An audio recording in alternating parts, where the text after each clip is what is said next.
तीसरा दिन। चलते हुए बातें करें। मुझे चलना अच्छा लगता है। स्पष्ट रूप से यह सबसे अच्छे शारीरिक व्यायाम में से एक है। अवश्य ही चलना यातायात का एक माध्यम भी है। प्राचीन काल में यह सबसे सामान्य था और कुछ लोगों के लिए आज भी यह यातायात का एकमात्र माध्यम है। किसी और के साथ मिलकर चलना ज्यादा आनंददायक है, फिर चाहे वह कोई भी कारणवश क्यों ना हो। चलना और बात करना अपने परिवार के साथ, दोस्तों और परमेश्वर के साथ संगति करने का एक अच्छा तरीका है। बात यह है कि हम एक समय में दो कार्य करते हैं। हम सिर्फ व्यायाम या यात्रा नहीं करते। जब हम साथ मिलकर चलते हैं तो हम एक दूसरे के साथ संगति करते हैं। हानोक और नूह दोनों परमेश्वर के साथ चले। उत्पत्ति 5:25 और 6:9। वे परमेश्वर के साथ सिर्फ बैठने, खड़े रहने या घुटने पर आने के समय ही नहीं, वह बातें जिन्हें हम परमेश्वर के साथ संगति रखने से जोड़ते हैं, बल्कि कुछ और करते समय भी परमेश्वर के साथ संगति में थे। जब आप कुछ और कर रहे होते हैं, जैसे कि काम, भोजन, व्यायाम या आराम, उस समय भी आप परमेश्वर के साथ संगति कर सकते हैं।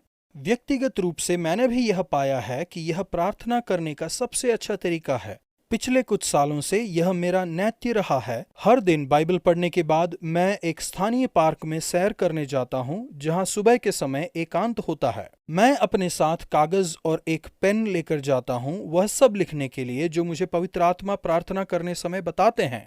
बस स्टॉप तक चलकर जाते समय या दिन में मुलाकातों के बीच में आप चलते हुए प्रार्थना कर सकते हैं। चलते हुए बातें करें। परमेश्वर के साथ चलने के विषय में बाइबल बहुत कुछ कहती है। हमें इसी तरह रहना चाहिए था। आदम और हवा के पाप ने उन्हें छिपने पर मजबूर किया जब उन्होंने यहोवा परमेश्वर को दिन के ठंडे समय में वाटिका में फिरते हुए सुना। 3:8। आपके लिए परमेश्वर की इच्छा यह है कि आप उनके साथ एक अच्छे संबंध में नम्रतापूर्वक चलें। मीका 6:8। यीशु ने इसे संभव बनाया। आप भी वैसा ही चलें जैसा यीशु चले थे। 1 यूहन्ना 2:6। आप समय समय पर लड़खड़ा सकते हैं, लेकिन एक दिन आप उनके साथ श्वेत वस्त्र धारण किए हुए चलेंगे। प्रकाशित वाक्य 3:4।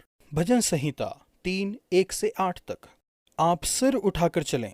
दाऊद परमेश्वर के साथ चला, लेकिन इसका यह मतलब नहीं कि सब कुछ बिल्कुल ठीक था। यह भजन दाऊद द्वारा उसके बेटे के विद्रोह के दौरान लिखा गया था, जो कि एक तरह से दाऊद के व्यभिचार का परिणाम था। फिर भी दाऊद ने जो कुछ किया था उसके लिए उसने पश्चाताप किया और परमेश्वर ने उसे क्षमा किया और उसके साथ संबंध को पुनर्स्थापित भी किया। दाऊद का जीवन आसान नहीं था। हे यहोवा, मेरे सताने वाले कितने बढ़ गए हैं। वह जो मेरे विरुद्ध उठते हैं बहुत।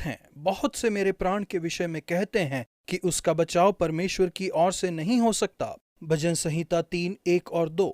लेकिन दाऊद ने परमेश्वर को पुकारा, परंतु हे यहोवा, तू तो मेरे चारों ओर मेरी ढाल है। तू मेरी महिमा और मेरे मस्तिष्क का ऊंचा करने वाला है। पद 3। दाऊद के जैसे अपने डर और निवेदन को परमेश्वर के पास लाएं। मैं ऊंचे शब्द से यहोवा को पुकारता हूँ और वह अपने पवित्र पर्वत से मुझे उत्तर देता है। पद 4। उसकी कष्टदायक स्थिति के बावजूद परमेश्वर ने दाऊद के सिर को ऊंचा उठाया। परमेश्वर नहीं चाहते कि आप लगातार अपने पीछे खेद प्रकट करते हुए अपने चारों तरफ परेशानियों और अपने अंदर पाप को देखकर दुखी हों, बल्कि वह चाहते हैं कि आप अपने सिर को ऊंचा उठाएं और ऊपर से आने वाली मदद को देखें। अपने सर को ऊंचा उठाकर चलें और अपनी आंखों को उन पर लगाए रखें। दाऊद यह कह पाया था कि मैं लेटकर सो गया, फिर जाग उठा, क्योंकि यहोवा मुझे संभालते हैं। मैं उन 10,000 मनुष्यों से नहीं डरता जो मेरे विरुद्ध चारों ओर पांति बांधे खड़े हैं। पद 5 और 6। सारी परेशानियों के बावजूद ऐसा लगता था कि उसके पास गहरी शांति है, एक झील के समान जहां सतह पर तेज लहरें हो सकती हैं, लेकिन नीचे गहराई में बहुत शांति होती है। प्रभु, आने वाले वर्ष के लिए मैं प्रार्थना करता हूं कि आप अपने साथ मुझे शांति के मार्ग पर सिर उठाकर आने वाले दिन के लिए मुझे जो भी चाहिए उसके लिए आपकी आपूर्ति पर भरोसा करते हुए चलने में मदद करें। मत्ती 2:19 से 3:17 तक। पवित्र आत्मा के अनुसार चलें। यूहन्ना बपतिस्मा देने वाले ने यीशु के लिए मार्ग तैयार किया। यूहन्ना का बपतिस्मा एक प्रतीक था, लेकिन यीशु आपको पवित्र आत्मा और आग से बपतिस्मा दे सकते थे। 3:11। फिर इस भविष्यवाणी की पुष्टि नाटकीय रूप से पूरी हुई जब यीशु का बपतिस्मा हो जाने पर पवित्र आत्मा यीशु पर उतरे। पद 16 यह दर्शाते हुए कि यूहन्ना जिनके बारे में कह रहा था वह यही है, और यह कि यीशु उसी पवित्र आत्मा को आप पर और मुझ पर उंडेलने में सामर्थी हैं। यीशु का बपतिस्मा कई तरह से हमारे बपतिस्मे से अलग है। मन फिराने के लिए उन्हें बपतिस्मा लेने की जरूरत नहीं थी और वह पहले से ही पवित्र आत्मा से भरे हुए थे। यूहन्ना बपतिस्मा देने वाला उन्हें बपतिस्मा देने से हिचकिचा रहा था। पद 14 लेकिन यीशु ने कहा, अब तो ऐसा ही होने दो, क्योंकि इसी रीति से सब धार्मिकता को पूरा करना उचित है। पद 15 आरंभ से ही यीशु हमारे साथ पापी मनुष्य के जैसे पहचाने गए। उन्होंने ऐसा इसलिए किया ताकि क्रूस पर वह हमारे लिए हमारे पापों को उठा सकें। इसके परिणाम स्वरूप आप उसी रीति से पवित्र आत्मा का अनुभव कर सकते हैं और आत्मा के अनुसार चल सकते हैं। गलातियों 5:25। यहाँ हम जो देखते हैं उसका मतलब है पवित्र आत्मा के अनुसार चलना। नंबर 1, आग में पवित्र हो जाइए।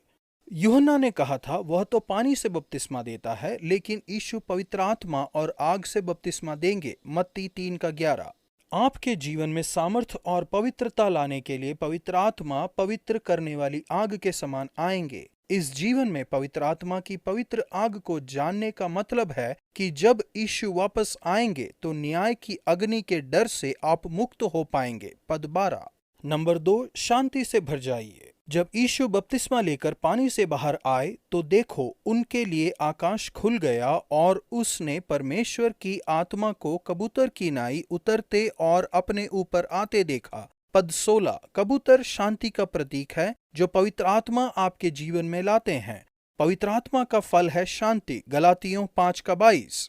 नंबर 3, खुद के अपनाए जाने के बारे में आश्वस्त रहें।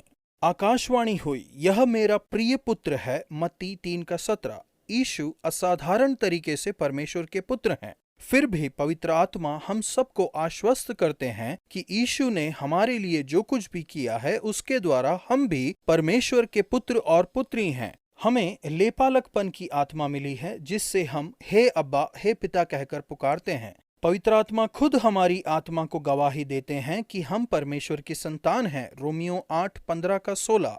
नंबर 4, जानिए कि परमेश्वर आपसे प्रेम करते हैं। आकाशवाणी हुई, यह मेरा प्रिय पुत्र है। मत्ती 3:17। प्रेरित पौलुस लिखते हैं कि पवित्र आत्मा के द्वारा परमेश्वर का प्रेम आपके दिल में उंडेला जाता है। रोमियो 5:5। नंबर 5, प्रसन्नता महसूस करें। आकाशवाणी हुई, इससे मैं बहुत प्रसन्न हूँ। मत्ती 3:17। फिर से यह परम सत्य है कि जब आप पवित्र आत्मा के अनुसार चलेंगे तो आप भी परमेश्वर की खुशी और प्रसन्नता को महसूस कर पाएंगे।